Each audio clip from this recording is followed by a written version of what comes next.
Hello, everybody. Oh, no, you're doing it. Good. It's such a beautiful day today. And I think it sort of symbolizes change in the season and a change that's about to start here tonight.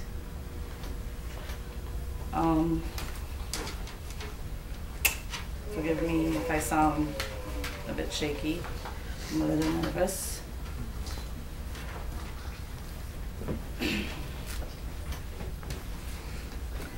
First of all, I want to thank God, for without Him, none of this would be possible.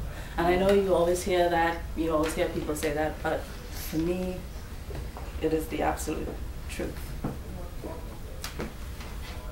I also want to thank my partner in life, the love of my life, for his continued support and for dealing with me sun up, sundown.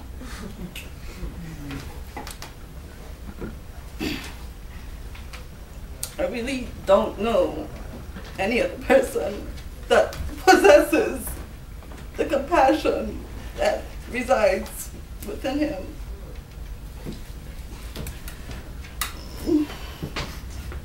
Sorry.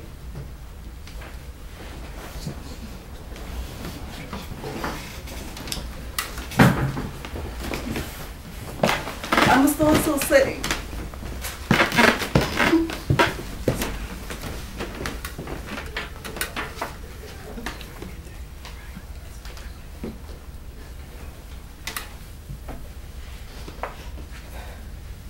I must also mention my Sifu Cornell Campbell, who's here tonight. In more ways than one, he is the father I always wished I had. It's my brother Brian, who's our host here tonight. I will never forget the night we sat in your car after our martial arts training and you bared witness to a breakdown that was long coming. You listened and provided a safe place for me to land. Thank you for that. Last but certainly not least, to the cast and crew that came together to make this happen, my deepest gratitude to you. This gift that you guys have given me and in turn millions of others is invaluable. I share my story because it is necessary for my healing. And it is my hope that in sharing my experience, it will give others the courage to speak out and be the voices of change that we so desperately need. Being abused robs us of the potential of being all that we can. All that we can be early in our formative years. We grow into adults with deep-rooted issues only to be told to get over it already. I've often had people say to me, "Why are you bringing this up now?"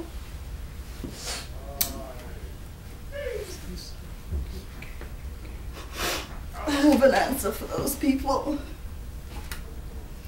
We bring it up now because as children we were incapable of healing ourselves.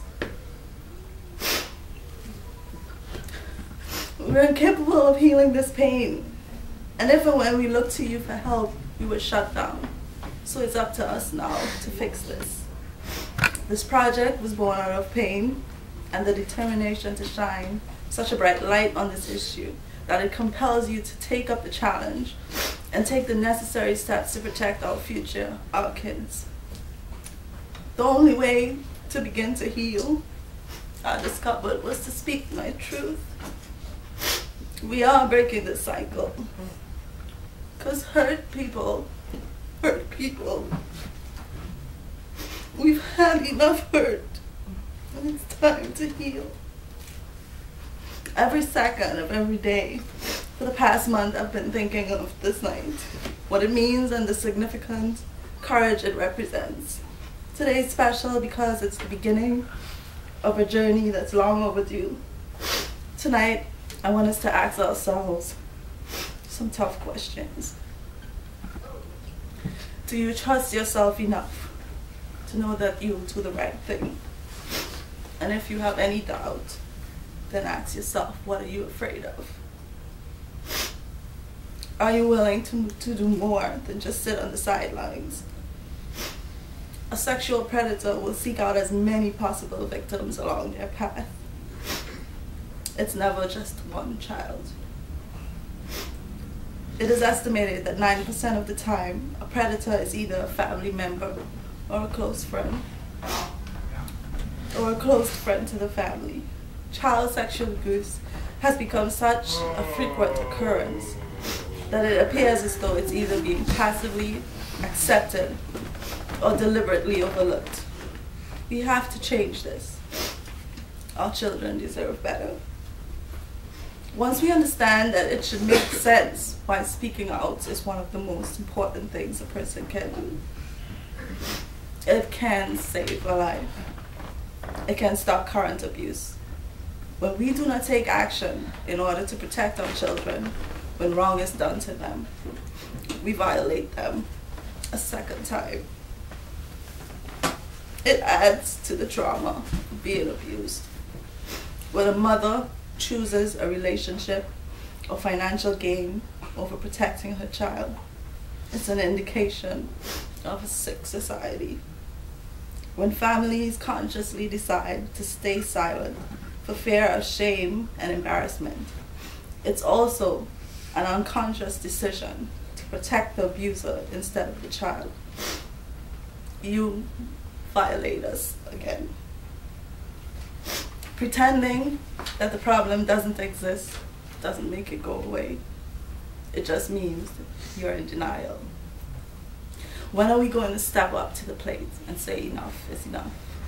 When are we going to protect the heart and soul of our children?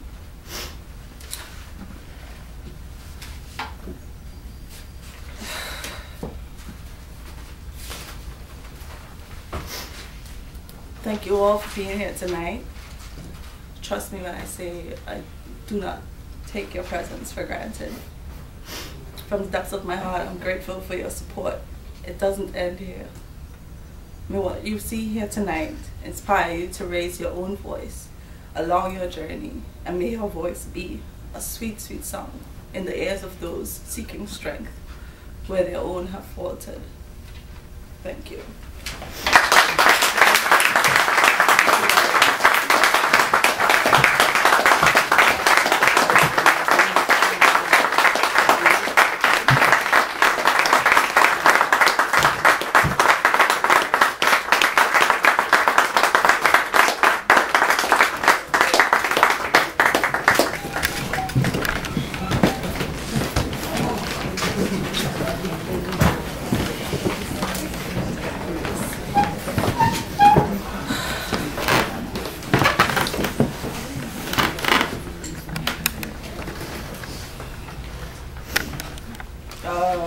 I'm going to do 2 pieces that I wrote during the process of this project, interviewing many people that are victims.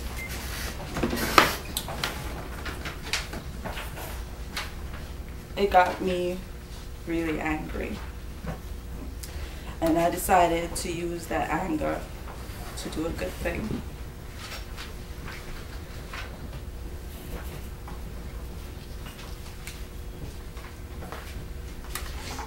In listening to other people's story, it caused me to go into myself and really examine my own pain. And this is what came out of that. This piece is called Guilty as Charged. A thief does not need the cover of night to steal. No, it can happen in the presence of 1, 10, 20. You see, all he needs is an opportunity. He wine and dine you, put together words like a baker and his recipe. Next thing you know, he's on your land and in your house, stealing your pride and joy. He stole my cherry. I wasn't sharing, and it wasn't up for sale. My first assignment of protection, and he took it. guilty as charged. The next time he entered, he stole my jar of joy. It used to be filled, courtesy my mother's love. No one knew, though. I had a case of mistaken identity. My smile was not my joy. My sense of security came next. Didn't matter who was home, because now he had a key. The walls of my home transformed to bars. I was in prison, guilty as charged. He started leaving me gifts imprinted in my DNA. Like a sponge subjected to water, I soaked up his shame, guilt, and fear. How the fuck did I reach here? This is all his stuff, guilty as charged. As I stand before you, the jury, I do not wish for your pity. My only request is this. Please take a stand for our kids. Send a message to these thieves that there will be a price to pay. Be the voice for those that can no longer scream. Be the movement that starts the revolution of change. Do something, because your child could be next. Stand by and do nothing. You are also guilty as charged.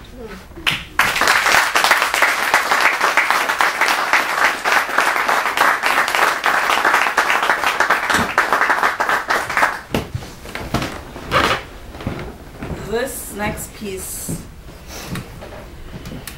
is a result of some revelation. A few years ago, when I was exploring the idea of forgiveness, I decided to write someone telling them of this.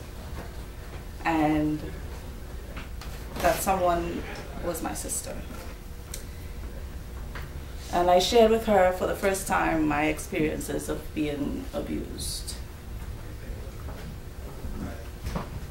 No one in my family knew. To this day, only my siblings know. I guess that's about to change.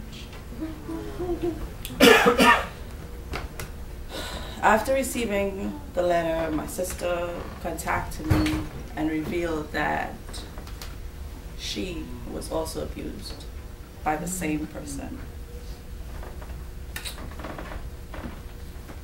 That just broke my heart. It started this process where I was determined to get answers.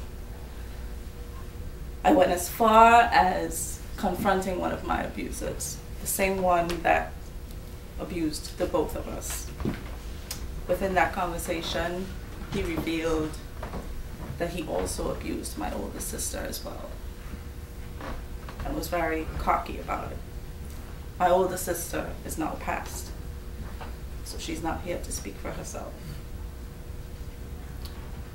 That revelation infuriated me, and it made me think, what if, just what if one of them had said something? Maybe all this pain could have been avoided.